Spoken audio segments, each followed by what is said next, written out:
But for my next two guests, it starts this Friday, the SDFNL at San Diego Friday Night Lights Kickoff Classic. It's the third edition, features 14 teams, 7 games over 2 days. And the important thing to know is admission is a can of food. So it also serves as a food drive. I'm joined now by the gentleman closely associated with the 2-day, 7 games, 14-day event, Montell Allen, and leading receiver at San Diego State in history, J.R. Tolver. Gentlemen, thank you very much for coming to KUSI. Thank you. Absolutely.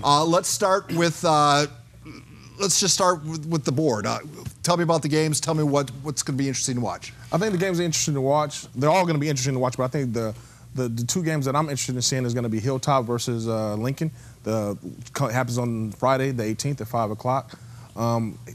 Lincoln's just loaded, you know, Coach Dunn, Coach Verlaine over there with the quarterback, Santi Hartwig. Hilltop's supposed to be better, too. Yeah, Hilltop's going to be great, too. You know, I'm looking to see Keon Sims and those guys. And Hilltop, I'm looking to see, you know, Coach Wesley, great guy. He has Max Ugarte over there, the receiver. Marsh at DB, so it's going to be a great matchup with those guys. A bunch of Aztecs on the coaching staff. So before we go any further in this, JR, give me 30 seconds on the Aztecs. And is this the year they return to national prominence? I think San Diego State is in a very, very good position to be on the national stage. A lot of that has to do with the success they had this year. They're young at offensive line, but they're always going to be fantastic on defense. And you've heard it here first. I think we have the best running back in the country in Rashad Penny. Yeah, I think Rocky Long agrees with you, assuming they can take care of the chickenpox outbreak. 14 people with chickenpox was the last count that I heard. So I think it's time to clean the whirlpool again.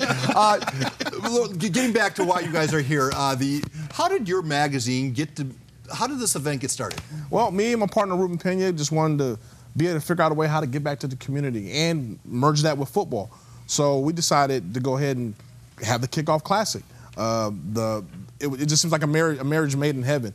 We can have football, high school football, kick it off 0 week, and have people, instead of charging them admission, charge them a canned good and donate to the San Diego Food Drive. So you're helping out. So this is not their games disguised as practices disguised as games, are they not? It's a preseason game. It's just a preseason game, a dress rehearsal for the season.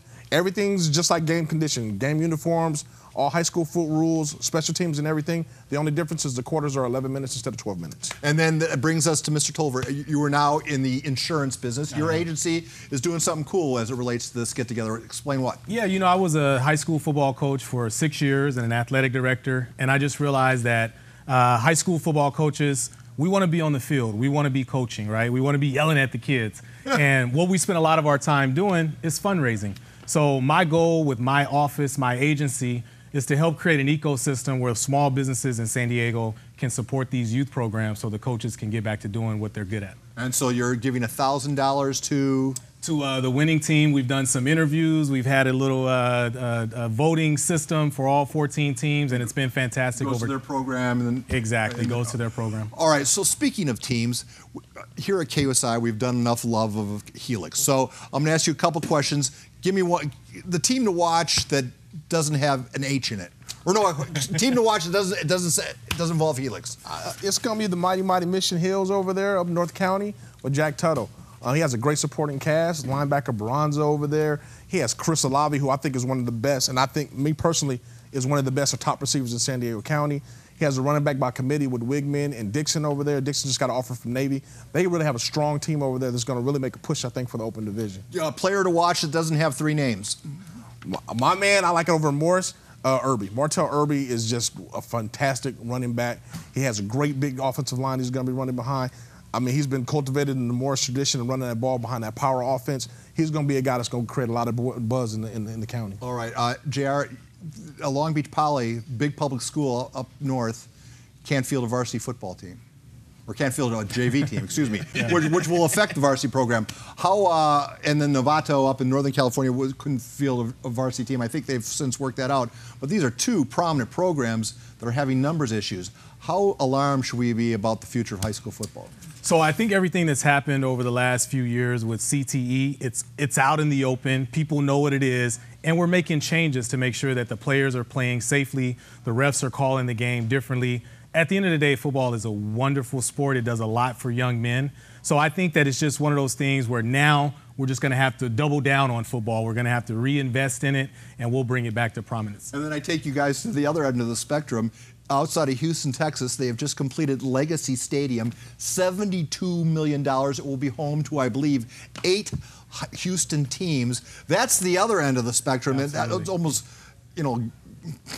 Hey, that's football. That's football country right there. Why can they can build stadiums willy-nilly and we can't get on soccer? I think because they're invested in it. Like we were just talking, like JR just said, they're very invested in their football, their high school football. It's a big tradition out there in the state of Texas. Just like Florida is now starting to become a tradition with the IMG Academy and all those guys.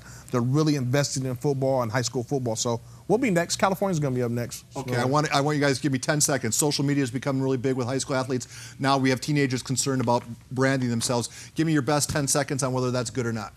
I think it is. I think anytime you can put yourself out there and show somebody who you are in a positive way, I think it does nothing but help you out. I think you get a catch-22. If you do anything negative and it can negatively adversely on the recruiting process, it can hurt you really, so you got to be really careful. I prefer kids to just turn it on off while they're in the recruiting process. I agree with you. Do we have any video of the car accident?